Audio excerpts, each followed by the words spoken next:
I have two short but fast pieces here. 15 minutes on the description of some of the problems capitalism is having, and then 15 minutes on my speciality, which is on climate change and related problems. I'm going to read because I wanted to make this available to the interpreter in advance, and I wanted to somewhat stay to the script. The first section I might call US Capitalism, the Best of Times and the Worst of Times. And this is a great time to be discussing capitalism, for it has a lot of problems slowly acquired in the last few decades, especially in the US, where capitalism, as it is embedded in democracy today, is deteriorating rather rapidly and rather obviously. Yet in some other ways, US capitalism today represents a flowering of Joseph Schumpeter's concept of creative destruction. So for US capitalism, this is indeed the worst of times and the best of times. Other rich countries, for good or bad, get to miss both its vitality and its worst vices. Capitalism, in my opinion, does millions of things very well, far better than any planned economy. In fact, it only does a few things worse than planned economies. Unfortunately, this handful of failures are all threats to our long-term existence. They are externalities or the tragedies of the common: soil, water, air, natural disasters, and COVID-19 as an example. Soil. Current farming is unsustainable. Erosion alone leaves us with just 60 good crop years. We lose 0.5% of our arable land every year. Heavy chemical use kills the microorganisms, lowers resilience, holds less water, damaged by floods and droughts, and produces less nutritious, much more toxic food along the way, killing insects, 50 to 75% in Germany. And all related life, including our human fertility, which is down by 2/3, together with damaged human intelligence. Overuse almost everywhere, but especially India, China, the US, where alfalfa is grown in deserts. Underground water levels fall, fossil water runs out. The water carries toxins, especially nitrogen and phosphorus, from farming into the rivers and down to the Gulf of Mexico. Rivers and oceans are used as chemical dumping grounds. Trump tries to undo existing US regulations as we sit. US drinking water is in many cases endocrine disrupting. Massive deposits of waste, plastics, and other chemicals deliver enormous environmental cost. Overfishing is a separate but classic example of a tragedy of the commons. Air, particulate matter, and mercury cost several years of life in North China and around the world, and are also fertility reducing globally. Then, of course, we have the greenhouse gases themselves that are increasing the temperatures of the ocean and the air, producing destabilizing floods in particular, because warmer air carries more water vapor, but also more droughts because of more evaporation from higher temperatures, farming problems and erosion from floods. Also, ocean levels rise, causing ocean flood damage, and separately causing acidification of oceans, damaging the coral reefs, where 20% of all fish originate. COVID-19 is a classic tragedy of the commons. There's a huge payoff to what you might call Confucian respect for society and good behavior. Japan, China, Korea, Taiwan, Singapore, Hong Kong are all almost vastly better than Europe and the US. There's a huge payoff in COVID for well-organized and prepared national health systems. Those where health systems are fractionated, like the US, and paring back and reducing costs, like the US and the UK. have paid a very high price. The US today are fighting over mask wearing. It's like they're pushing for the freedom to do damage to others, which would be like pushing for the right to drive drunk. And COVID-19, however, gives a straightforward, simple grade.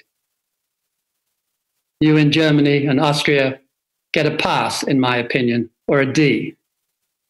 In the UK, Massachusetts, where I live, and the US simply fail. They are 5 times worse than Austria and Germany. Yet at least a dozen countries are more than 10 times better than Germany. Those 6 Asian countries I previously listed, plus Australia, New Zealand, Slovakia, Norway, Iceland, and several more, even Greece and Romania, are 5 times better. The tragedies of the commons will never be solved by corporate altruism. Corporations will apparently always defend the toxicity of DDT or glyphosate and the healthiness of coal. Capitalism needs a policeman, said Franklin D. Roosevelt on the corner of Broad and Wall Street. The corporate capitalist system only works with appropriate regulation, especially to protect against damage from these externalities. My second complaint with today's capitalism and mainstream economics is its refusal to come to grips with growth limitations, especially with resources. There can so obviously not be compound growth on a finite planet. A puny 1% growth for 3,000 years, the length of the Egyptian empire with its pharaohs, its language, its culture intact. Let's say 1% growth in people. It's been far more than that in my lifetime. For 3,000 years, that would compound 1 to 9 trillion times. We would have 9 trillion times the original population. Mainstream economics also makes do with capital and labor. But try making a loaf of bread with a baker and an oven, but no wheat and no heat. We dig our best ores first and overwork the best soils and water supplies, but we just trust in our ingenuity and a belief in so far so good, despite the fact that so many civilizations with just the same infinite capacity of the human brain as we have eventually went out of business. Ancient Greeks and Romans and 1,200-year-old Mayan civilizations, as finally their environment, agricultural and other resources were overused.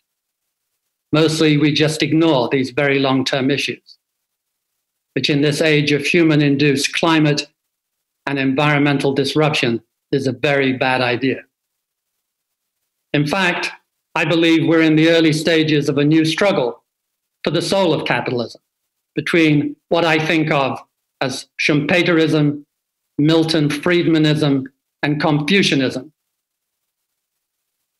Confucianism I use here as a proxy for personal and government morality, correctness of social relationships, and justice.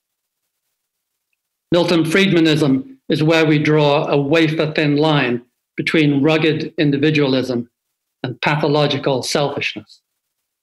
Friedman believed, for example, that the social responsibility of a corporation is to maximize profits. I get it. It's simple, it's neat. And corporations in the US, increasingly since Citizens United, are given human rights like freedom of speech, interpreted by the Supreme Court, provably now way right of the median citizen, to mean the right to spend unlimited money on politics, not fully disclosed, and usually our money as stockholders. This unlimited corporate spending amounts to legal bribery in practice. But humans in real life often behave quite well, even altruistically. If they define their social responsibility as pure self-interest in that way, they would be seen quite reasonably as sociopaths. To the degree corporations embrace Milton Friedman, who has dominated corporate thinking in the US for the last 40 years, they too become sociopathic. What is it about corporatism that well-behaved grandfathers play with their grandchildren at weekends, but feel so much career risk that they defend toxic chemicals and fossil fuels during the week as if they have no grandchildren or as if they hate the ones they have? This brings me to Schumpeter, my real hero these days. He was far, far ahead of his time in seeing capitalism's vitality and the risks it posed at the same time.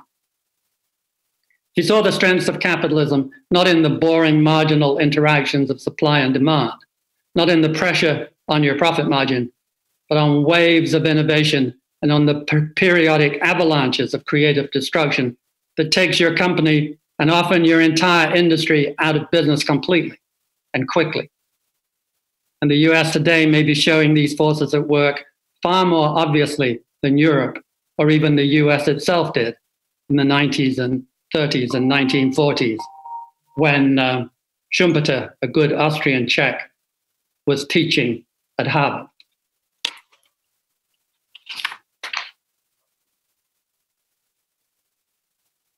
The turnover each year of the Fortune 500 now runs at 14% a year, up from 7% in 1950. The US S&P has shown an astonishing 80% outperformance in earnings since 2010 over the rest of the developed world. And 3/4 of that has been from the handful of the formerly called FANGs, all of them young companies sprung from venture capital in the last few decades. The oldest Apple is just 34 years in the Fortune 500, and the youngest, Netflix, is just 4 years.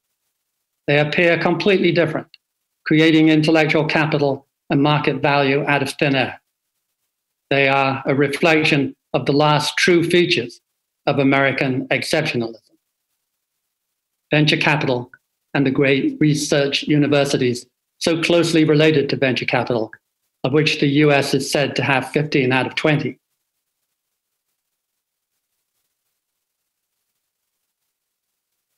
The US is the largest by far in venture capital, with only China a very distant, if fast-moving, second.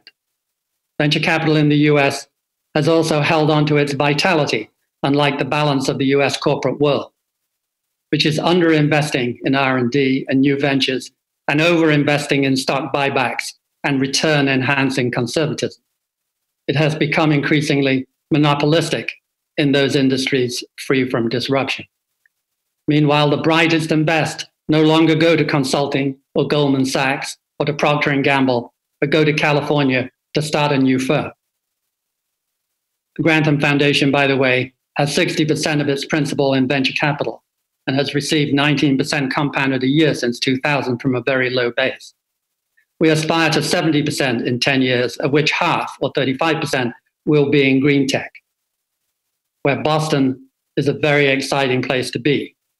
We have Greenlight producing messenger RNA at 35 cents a gram this year, down from $1,000 a gram last year, and useful for vaccines.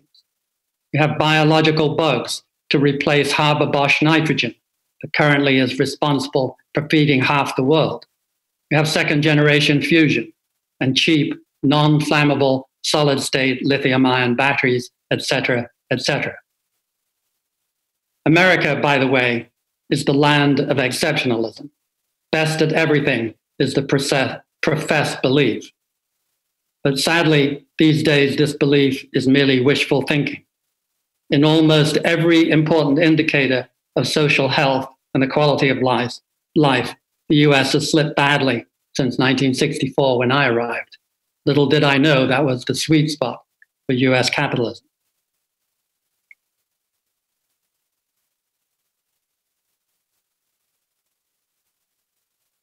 There is an incredible correlation between all the indicators of social well-being and income inequality. The US is the least equal of any developed country, on a par with Brazil. And the higher you are on this list here, the worse you are. The US is actually dead last in about a third of the measures that really matter to me. But at least its belief in venture capital and its willingness to embrace creative destruction, the US really is exceptional. But Schumpeter also saw the great risk that capitalism's very success would create a serious problem.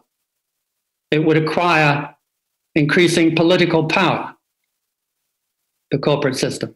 It would use that to control or capture the regulatory bodies that are so necessary to protect society from externalities. Corporate power would lead to laws that favor the largest corporations and the richest individuals. And this in turn would lead to even more profits, which are 50% higher now in the US since 2000 as a percentage of GDP than in the prior 50 years. And that would lead to yet more power. This self-reinforcing cycle would go on, Schumpeter argued, until society, resenting the injustice and inequality, the top 1% wealth in the US today equals the bottom 80%, would push back, moving the center of gravity more towards socialism that Schumpeter feared so much. The situation in the US today makes his fears seem right on the money, just as the current flowering of creative destruction in the US also seems to perfectly capture the other, more positive spirit of the moment. So, thank you for that bit. I will now move on to my quick review of the score in climate change. This is the famous chart that shows the ebb and flow of carbon dioxide particles per million. There's very little. You might not know that if there was no carbon dioxide in the atmosphere, we'd live on a frozen glob of ice at 25 degrees minus centigrade, with only bacteria, perhaps. And the difference between the ice ages, of which there are 4 here, and the wonderful interglacials, which we have been enjoying, the 5th one, is only 120 parts per million.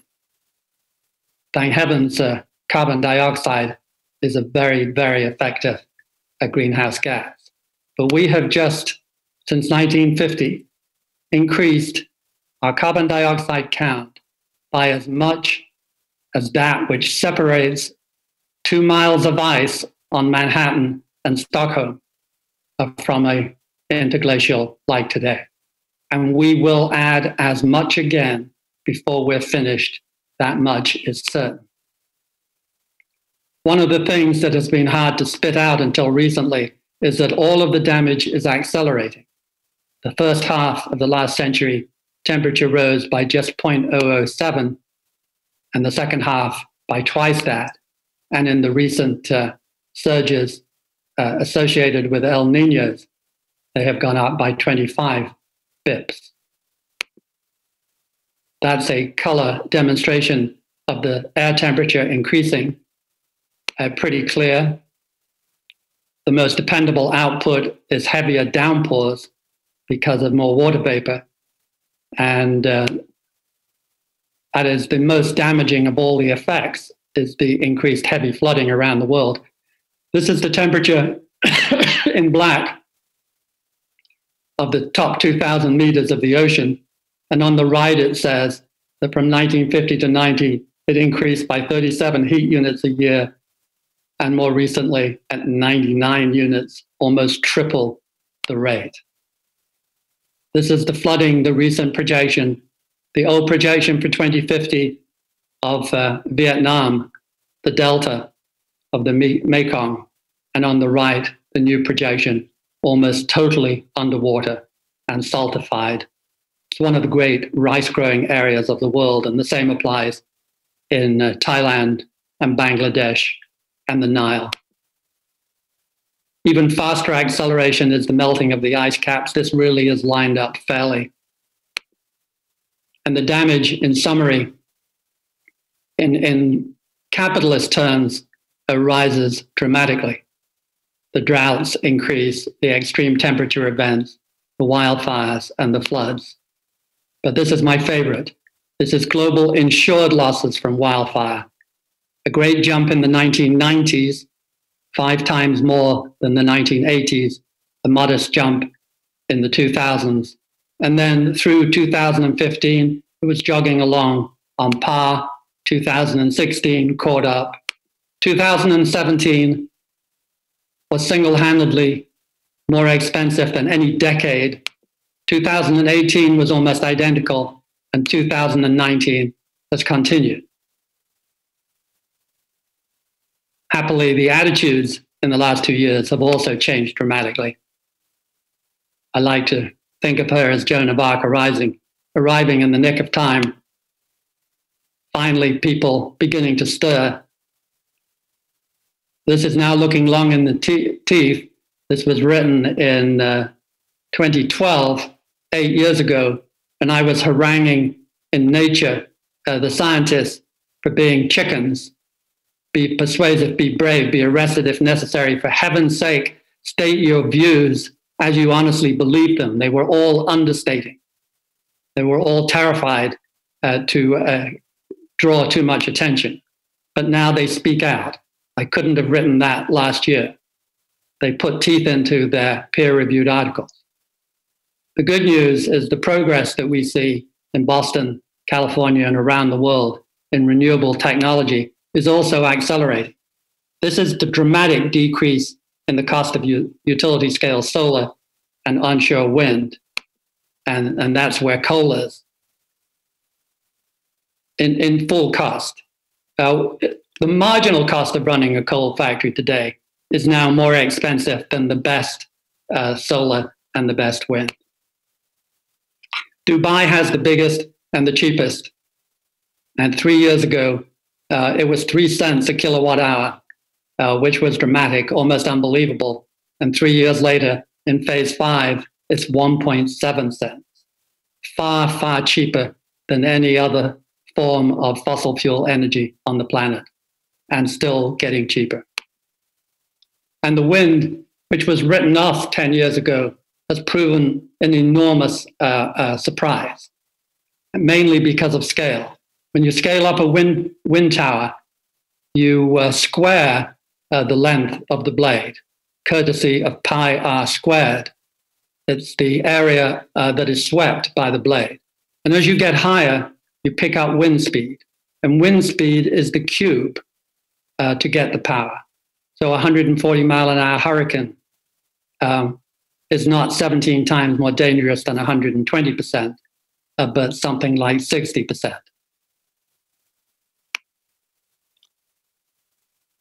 Offshore in the North Sea, we had a dramatic example last year when the bids for giant offshore, 9 megawatts, so by the time you get to 12,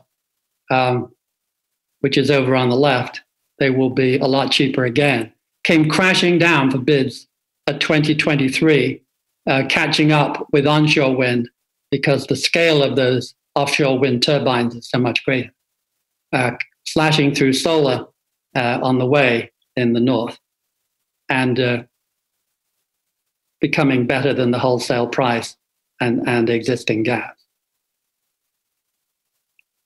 Batteries had been left behind, we thought, growing at 4 or 5% a year until about 2010, when Tesla, for $1,000 a kilowatt hour, was making do.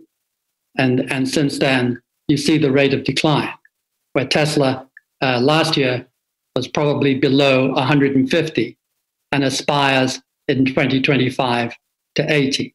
And should we get to solid state with half the volume, half the weight, we should see prices down to 40.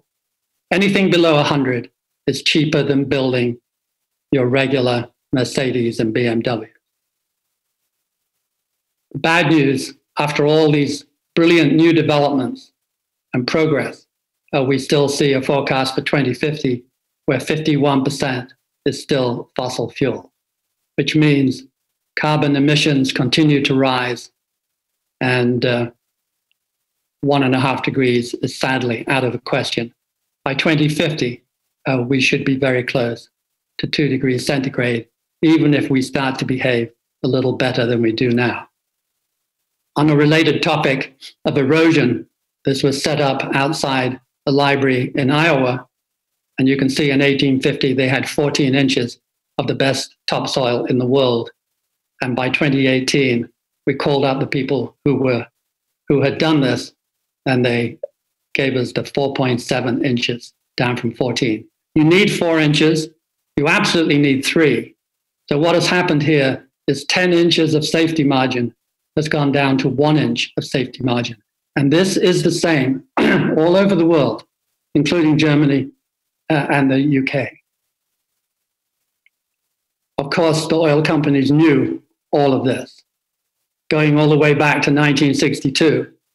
But perhaps my favorite comes from the president of the American Petroleum Institute, how they must wish they could erase this. The pollution from internal combustion engines is so serious and growing so fast that alternative non-polluting means of powering automobiles, buses, and trucks is likely to become a national necessity. And then they move their money to funding obfuscation. And this is deliciously the Exxon scientist in 1982 projecting almost perfectly the 420 particles, parts per million for next year. It's 412 today. GMO, my firm, runs a climate change portfolio. So this is the 10-second commercial. It looks perfectly normal with tradable securities, clean energy, grid, copper, energy efficiency, agriculture. No surprises. The belief here is try and understand these rapid rate of change faster than the other guy. And finally, a word on toxicity, about which nobody apparently knows or cares anything. This is a meta-study of the sperm count in the developed world. From 1973 to 2011, it dropped by over half. Now, you really can use 50. And if you extrapolate backwards, which I'm, in a sense, trained to do, it's clear that back in the age of DDT, it was about 120. And this year, it's about 40. And at 40, 15 or 20% of people, young couples, need help. But it will, at this rate, and the experts say it shows no sign of decelerating. It will reach drastic levels, where even in 20 years, the average couple will need help. And this is all delivered to us courtesy of the enormous chemical exposure. And you should feel lucky in the EU. You are models of brilliant Confucian behavior compared to the US. You have 7,000 chemicals in cosmetics in Europe, and you have banned 1,300. We have 10,000 in the US, and we have banned 11. Spare a little sympathy for us. The bad news is that it is going to come in bearing down on population growth at exactly the time that choice and postponement is reducing fertility. And the new labor force growth has always been a big part of GDP. Over on the left in 1950-75, we had a lot of productivity, but also 1% plus a year. And in 75 to 2000, even 1.3% increase in working hours offered to the marketplace, and then dropping and dropping. And in the future, we will be lucky to have anything positive in the US at all. And in Europe, you will definitely be negative. And this bears straight onto productivity also, with fewer people, slower introduction of new ideas, bearing down on productivity. So by 2050, 2100, we will be almost treading water. And these are considerations that remarkably have been avoided by mainstream economics. Thank you.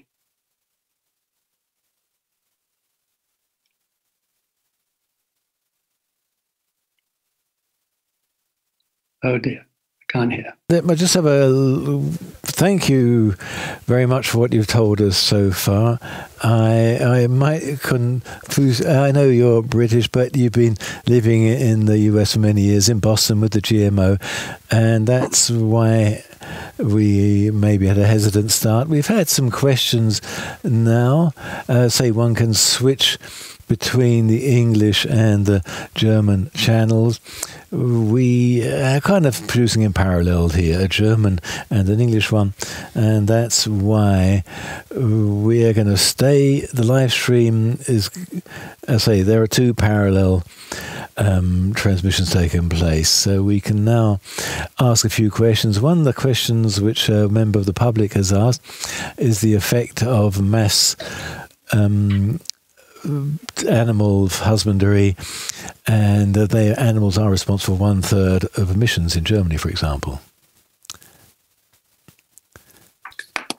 Yes, clearly agriculture is one of the most important areas to address, and not just in methane from cattle, but also the associated pollution that goes along with cattle, and the associated problems that go along with what we call big ag, where, as I was mentioning, the soil is not sustainable.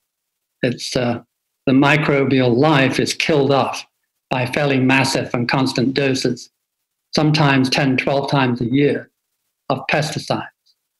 And so the resilience of the soil, the ability to hold water, and the ability to regenerate growth is much less. So everything has to be brought in from the outside in terms of fertilizer, a lot of which washes away and blows away and ends up in the water or the air. But the cattle are a big problem. And they're working on feed supplements to reduce that. We're also working on ways to influence humans to eat less meat, and to do it more efficiently, and to use less corn in the process.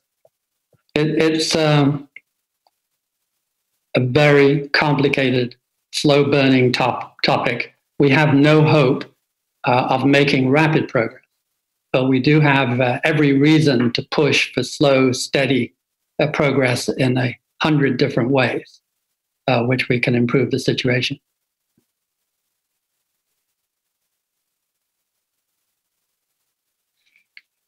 As investors, can we help in making the world more sustainable? I've seen the list with the investment focuses. I've heard about venture capital. Where are the hot topics where we can use our money to help innovate, to encourage innovation? I do think the action, as I said, is on venture capital. Someone came to me and asked, what should I do in a new career starting out? And I feel compelled to say, you have to go into venture capital. In security management, you are trading existing operations. You are, in a sense, shuffling paper. And you can do well by outperforming for good people, for good clients. But basically, you're not introducing real change. In venture capital, you're bringing in and helping to bring in new capital to do new things. And it's precisely the new things that drive the system, a la Schumpeter. So that is clearly number 1, 2, and 3, in my opinion. And then number 4, 5, and 6 is using our collective institutional power to influence corporations to improve their ways. They are apparently quite vulnerable on the PR front, and how they appear to consumers, but also how they appear to recruiting young people. The young people have moved a lot faster than we have, and it's important to them to feel that they are going to a company that cares. So whether or not the companies care, the smart ones are repositioning as we speak to appear greener, to appear simply better in a Confucian sense than pure capitalists. And it's all happening in the last 2 years. And it's a very interesting and helpful trend for climate change and for good behavior in general.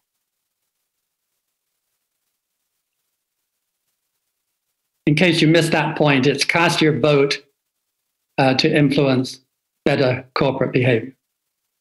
We saw an interview in the Financial Times, and that what was said there, and I think we were speaking from our hearts too with Dr. Leber, GMO, as we have reduced American shares. In the past, you have shown you can predict where the bubbles are, and we would like to hear from you. Do you think there is a bubble now? Currently, you say that the share markets don't see Corona as a risk, but see it as a positive. There are people who are running blind. What's your thoughts on that? Yes, I think it is the biggest mismatch between enthusiasm and reality that I have perhaps ever seen. Or a summary of that would be we're deep into the top 10% highest PE, and we're deep into the bottom 10% worst economic projections, possibly even the bottom 1%. And that is quite remarkable. If you look at other great rallies in the marketplace, they believed, accurately or not, that they were stuck in a permanent plateau of wonderful economic progress, like 2000. It turned out not to be that way, or 1929, but they believed it. Well, here, nobody can possibly believe that we are stuck in a new golden era. So this is unique. To have had a 40% rally, the fastest 50-day rally ever recorded, and to actually see, if anything, the fundamental assessments getting worse, in my opinion, that we believe today that the negative effects will last longer, more years than we thought 3 months ago, I believe. And the number of bankruptcies, the number of unemployed, if anything, are worse than at the bottom. So this is a unique event. And in defining bubbles, I always look for the touchy-feely demonstrations of what the Americans call chutzpah, just wild animal spirits. And to have the market go up in the face of this undeniable economic problem and the virus itself, which may well continue, demonstrates an enormous amount of chutzpah or hubris, if you prefer it. And this is a very important ingredient of a bubble, which was perhaps lacking 2 months ago. But every day now, I think it does look more bubbly. And my confidence, which even a few weeks ago was spectacularly low, everything was so different, I had no idea about anything. This does feel a little bit more like business as usual, a classic bubble developing.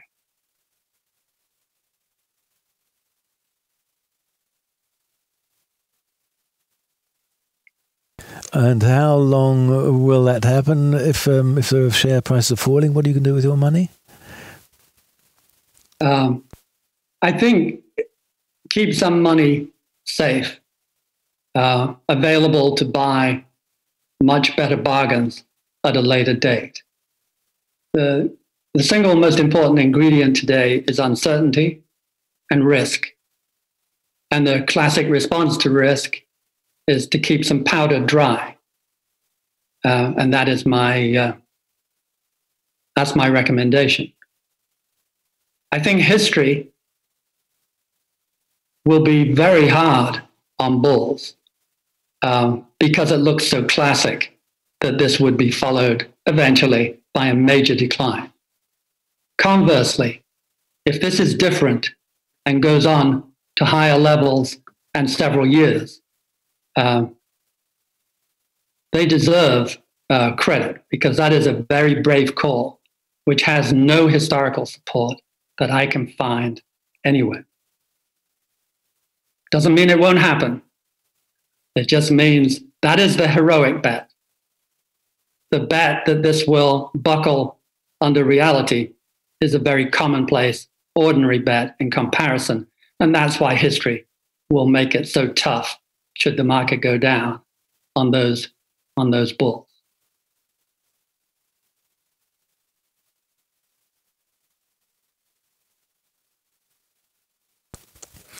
there's one subject I am interested in. You talk about Confucianism, and we have technocrats active in Europe. Which technical field is better to deal with these environmental issues which you mentioned?